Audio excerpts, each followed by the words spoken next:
Can you say why America is the greatest country in the world? Diversity and opportunity. Lewis?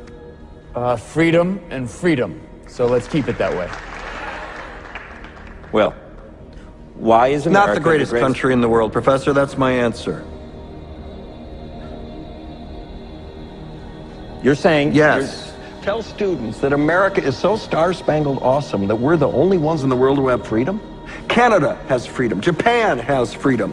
The UK, France, Italy, Germany, Spain, Australia, Belgium has freedom. So 207 sovereign states in the world, like 180 of them have freedom. All right. And yeah, you, sorority girl, just in case you accidentally wander into a voting booth one day, there's some things you should know. And one of them is, there is absolutely no evidence to support the statement that we're the greatest country in the world. We're 7th in literacy, 27th in math, 22nd in science, 49th in life expectancy, 178th in infant mortality, 3rd in median household income, number 4 in labor force, and number 4 in exports. We lead the world in only 3 categories: number of incarcerated citizens per capita, number of adults who believe angels are real, and defense spending, where we spend more than the next 26 countries combined, 25 of whom are allies. Now, none of this is the fault of a 20-year-old college student, but you nonetheless are, without a doubt, a member of the worst generation ever.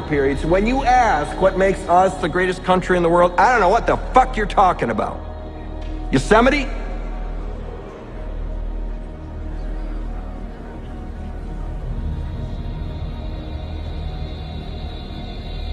One family now own more wealth than do the bottom 30% of the American people. One family owns more wealth than the bottom 30%, 90 million Americans. Today, the top 1% own 40% of all of the wealth in America. Top 1% own 40% of all the wealth in America. In all of human history, mankind is politically awakened. That's a total new reality. And no matter where you go, politics is a matter of social engagement.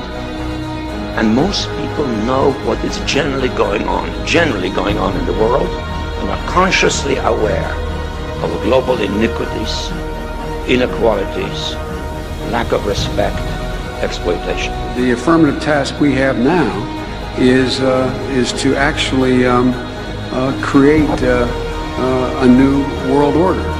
So we have to do what we do best. We have to lead. We have to lead.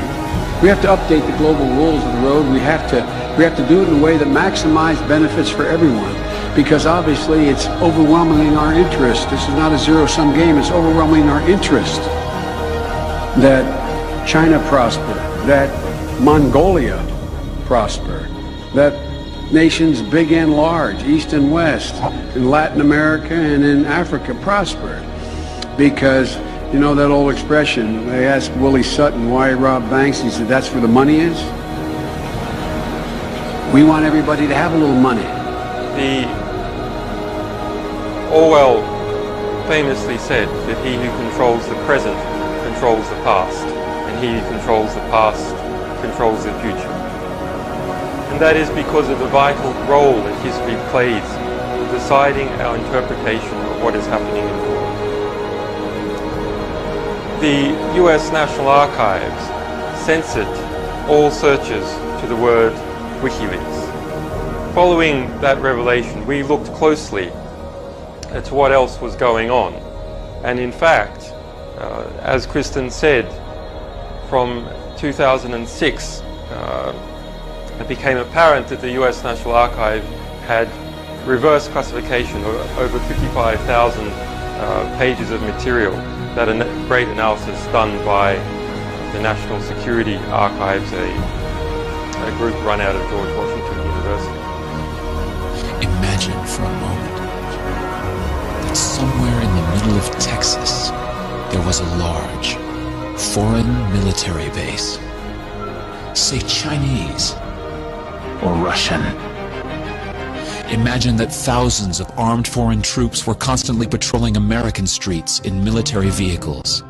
Imagine they were here under the auspices of keeping us safe, or promoting democracy, or protecting their strategic interests. Imagine that they operated outside of U.S. law and that the Constitution did not apply to them. Imagine that every now and then they made mistakes or acted on bad information and accidentally killed or terrorized innocent Americans, including women and children, most of the time with little or no repercussions or consequences. Imagine that they set up checkpoints on our soil and routinely searched and ransacked entire neighborhoods of homes. Imagine if Americans were fearful of these foreign troops and overwhelmingly thought America would be better off without their presence. Imagine if some Americans were so angry about them being in Texas that they actually joined together to fight them off in defense of our soil and sovereignty because leadership in government refused or were unable to do so.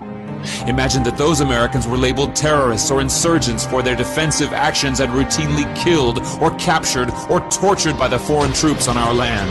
Imagine that the occupiers' attitude was that if they just killed enough Americans, the resistance would stop, but instead, for every American killed, 10 more would take up arms against them, resulting in perpetual bloodshed. Imagine if most of the citizens of the foreign land also wanted these troops to return home. Imagine if they elected a leader who promised to bring them home and put an end to this horror. Imagine if that leader changed his mind once he took office. The reality is that our military presence on foreign soil is as offensive to the people that live there as armed Chinese troops would be if they were stationed in Texas. Shutting down military bases and ceasing to deal with other nations with threats and violence is not isolationism. It is the opposite. Opening ourselves up to friendship, honest trade, and diplomacy is the foreign policy of peace and prosperity. It is the only foreign policy that will not bankrupt us in the short order, as our current actions most definitely will.